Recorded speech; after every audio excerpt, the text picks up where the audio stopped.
Hello বন্ধুরা, সবাই কেমন আছেন? আশা করি সবাই ভালো আছেন। এখন আমরা কত কিছু দেখতে হবে আমাদের। এমন একটা ভিডিও মাধ্যমে সেটা ভাইরাল হয়েছে যে এটা মেয়ে থেকে ছেলে হয়ে গেছে, আবার কিন্তু ছেলে থেকে আবার মেয়ে হয়ে গেছে। এখন কিন্তু তারা ইজনাদের মতন আচরণ করতে আছে। তখন একটা মা তার বাবা যখন একটা স্বপ্ন দেখে যে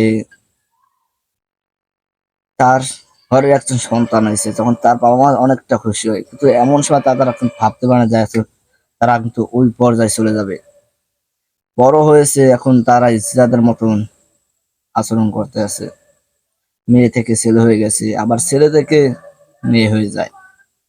বন্ধুরা, আমরা ভিডিওটা সবাই দেখে আসি, তারপর কিছু কথা বলতে আসি। সব থেকে বড় আলামতটি ইতিমধ্যে পৃথিবীর মধ্যে নাজিল হয়েছে, আমাদের চোখের সামনে প্রকাশিত হচ্ছিল প্রতিনিয়ত কেয়ামতের নাজিল, তবে আমরা বুঝতে পারিনি। আজ দেখেন প্রত্যেকটা ছেলে মেয়েতে রূপান্তরিত হচ্ছে। ছেলেদের কাছে স্মার্টনেস হচ্ছে হিজড়াদের মতো করে কথা বলা। আমাদের এই দেশের মধ্যে সেই কেয়ামত নাজিল হতে যাচ্ছে। আপনারা দেখেন এখানে প্রত্যেকটা ছেলেরাই মেয়েদের মতো ড্রেস আপ পরে তারপর শো আপ করছে। মহান সৃষ্টিকর্তা আপনাদেরকে সৃষ্টি করেছে ছেলে হিসেবে, আপনারা কেন মেয়ে হতে চাচ্ছেন? খোদার কসম করে বলছি, আমি শুধুমাত্র মুসলমান হয়েছি জান্নাতে যাওয়ার জন্য। আল্লাহর কসম করে বলতেছি, সেই জাহান্নামের আযাব আমরা কেউ সহ্য করতে পারবো না, সেটা খুবই ভয়ঙ্কর। শুধুমাত্র সেই জাহান্নামের আযাবের কথা ভেবে আমি একজন মুসলমান হয়েছি। আজকে মুসলমান ঘরে জন্মগ্রহণ করে আমি খুবই প্রাউড ফিল করি, তবে ধর্মটা পরিপূর্ণভাবে মানতে পারি না। কারণ এই দুনিয়ার মায়া, এই দুনিয়া আমাদেরকে ধ্বংস করে দিয়েছে। দুনিয়া আমাদেরকে কত কিছু দেখাচ্ছে, আমরা লোভে আকৃষ্ট হয়ে আজকে দুনিয়ার মায়ায় পড়ে গিয়েছি। আমরা একবার চিন্তাও করছি না সে আখিরাতের কথা। খুবই কষ্ট হয় রাস্তার মধ্যে যখন বের হই, তখন দেখি কত ছেলেরা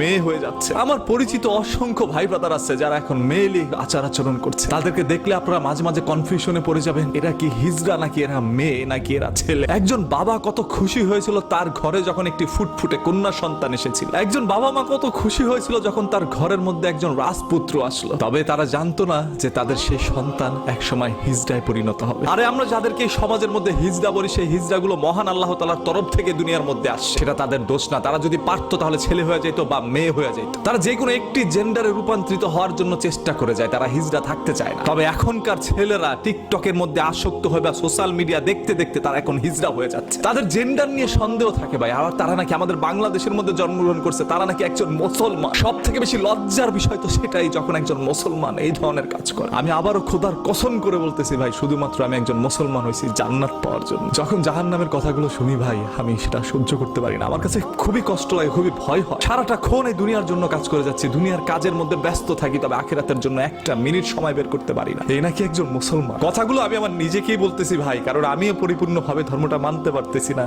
এই দুনিয়া আমাদেরকে রঙিন চশমা পরায় দিছে চোখের মধ্যে। কবে আমরা মুক্তি পাবো এখান থেকে? মহান আল্লাহ তাআলা প্রতিনিয়ত আমাদেরকে কিন্তু সুযোগ দিয়ে যাচ্ছে, এক একটা অপরচুনিটি আমাদেরকে আবারও পরিবর্তন করার সুযোগ দিচ্ছে। তবে আমরা পরিবর্তন হইতে পারতেছি না। আমরা পরিবর্তন হচ্ছি বা আমরা অগ্রসর হচ্ছি দুনিয়ার দিকে। শুক্রবারে মসজিদের মধ্যে যদিও যাই নামাজ পড়তে, সেখানে গিয়ে হুজুরের মুখ থেকে একটু আখিরাতের কথা শুনি, একটু ভয় পাই। বাসায় চলে আসার পরে সব ভুলে যায়, আবারও গান বাজনায় মেতে উঠি। এইভাবে চলে যাচ্ছে আমাদের জীবন। যেখানে পরিপূর্ণভাবে হাদিসের মধ্যে বর্ণিত করা হয়েছে, মেয়েরা যদি ভুলবশত ছেলেদের জিন্সের প্যান্ট বা টি শার্ট পরে রাস্তায় বেরোয়, তাহলে সেই মেয়ের জন্য এটা সম্পূর্ণ হারাম এবং তার উপরে লানত বর্ষিত হবে, তার উপরে মহান আল্লাহ তাআলার গজব নাজিল হবে। সেখানে এখনকার মেয়েরা জিন্সের প্যান্ট আর ছোট ছোট গেঞ্জি পরে রাস্তার মধ্যে ঘুরে বেড়াচ্ছে। মেয়েদেরকে আবার স্মোকিং করতে দেখা যাচ্ছে, তারা ধুমসে রাস্তার মধ্যে হাঁটে আর বিড়ি খায়। কোন মা জন্ম দিয়েছেন এই সকল মেয়েগুলোকে? শুধুমাত্র ওই মেয়েটার দোষ নয়, মেয়েটার জন্য সেই আযাব ভোগ করতে হবে আপনাদের মা বাবার। যে কোনো সময় মহান আল্লাহ তাআলার তরফ থেকে আমাদের ডাক চলে আসতে পারে। মৃত্যুর জমদূত কখন যেন দরজায় এসে করানোর, কখন যেন টেনে হেসড়ে এখান থেকে নিয়ে যায়। আমি তো সারাটাক্ষণ একাই থাকি ভাই, বদ্ধ ঘরে বসে বসে শুধু এই চিন্তাটাই করি। আপনাদের কাছে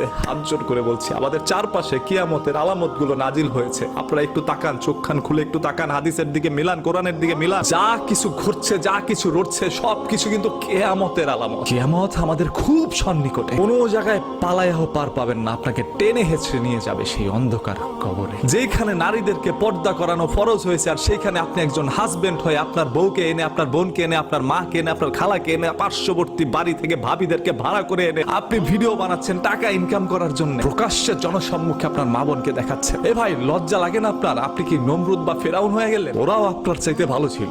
ওরা ওদের বউকে এইভাবে বাজারের মধ্যে নিয়ে আসতো না, যেভাবে পুরো দুনিয়ার সামনে আপনার বউকে, বোনকে, মাকে খুলে দিয়েছে। আমার এই কথাগুলো আপনাদের কাছে ভালো লাগে? ভিডিওটাতে উনি কি বলেছে, ভাইটা যে কথাগুলো বলেছে, আমার কাছে অনেকটা খারাপ লাগছে।